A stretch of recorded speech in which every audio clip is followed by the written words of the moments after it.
Hi everyone. Right, so today I'm going to show you how to make a salt sole.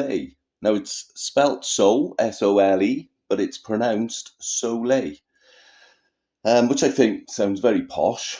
And it's very simple. There are two ingredients and it's got a multitude of benefits.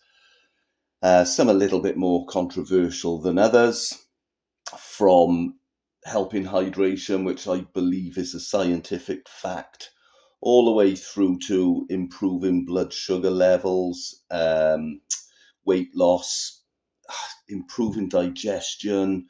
It's an energy booster, improves sleep.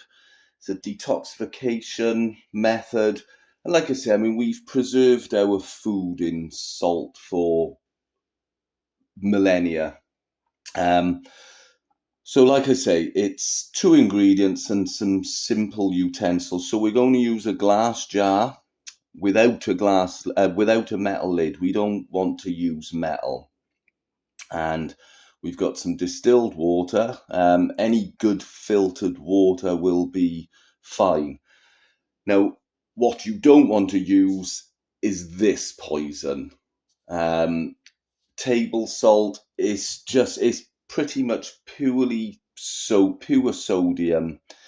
There's bleach in there, there's anti-caking agents to stop it clumping. It's no good for you. And if for anything, not just for making this, if you've got it in your cupboard, throw it out and get some tidy salt. And there are debates on which is the best salt. And there will always be comments on potential negatives with pink Himalayan salt and Celtic salt and Redmond salt and sea salt and rock salt and whatever else. But what you do need to know is damage limitation.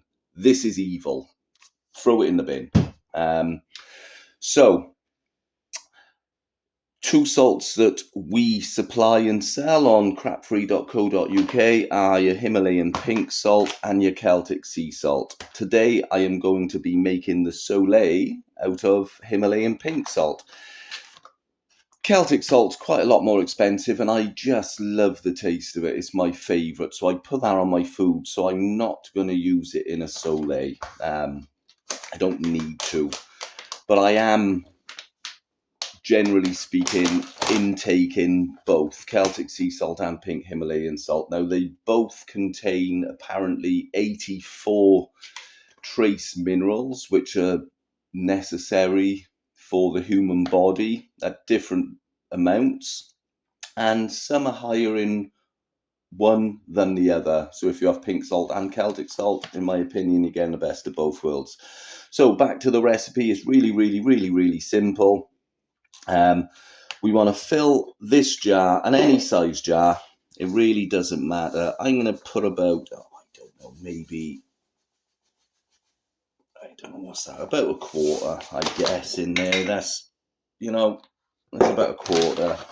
You can find all sorts of measurements on the internet for it, but you don't need to be specific, and I shall tell you why. Now, I'm going to top this almost all the way up with our distilled water.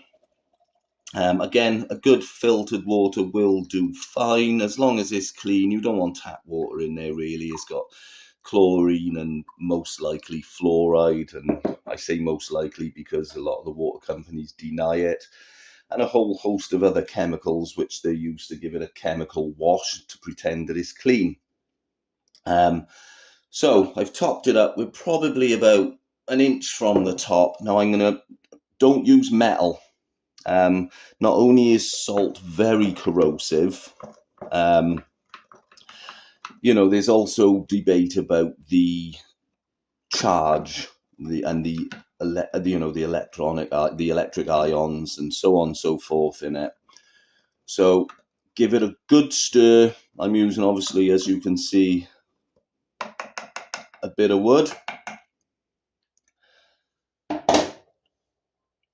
I'm going to put the lid on, like I say, a non-metallic lid, and I'm going to leave that now for 12 to 24 hours, most likely 24 hours. And the reason I said why the measurement is irrelevant, although you don't want to put too little in there. So basically the water will absorb, I believe, 26% of its volume in salt.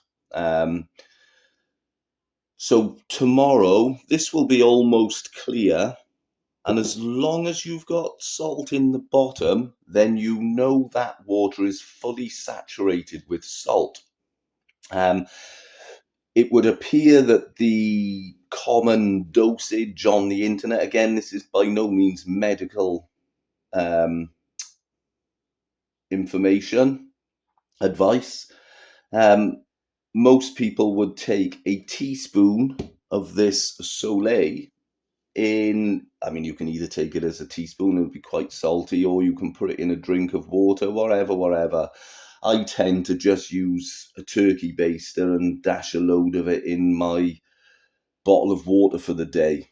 But we'll come back tomorrow. I'll show you, as long as there's salt in the bottom, you know that it's totally saturated. Because it's salt, which is a preservative, it will keep almost indefinitely.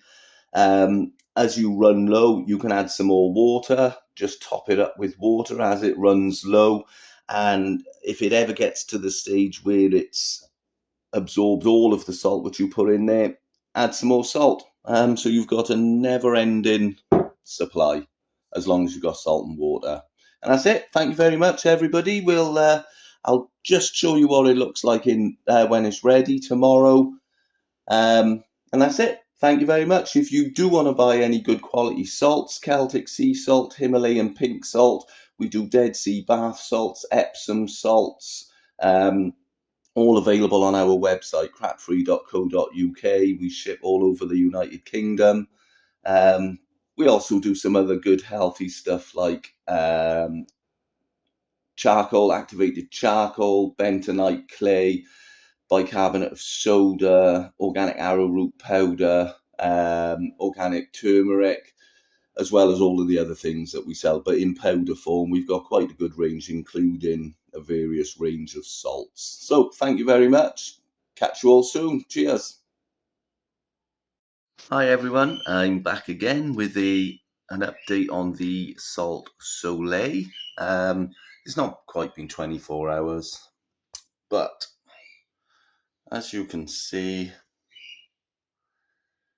it's pretty much clear. I mean, it's never going to go perfectly clear because it's saturated with salt.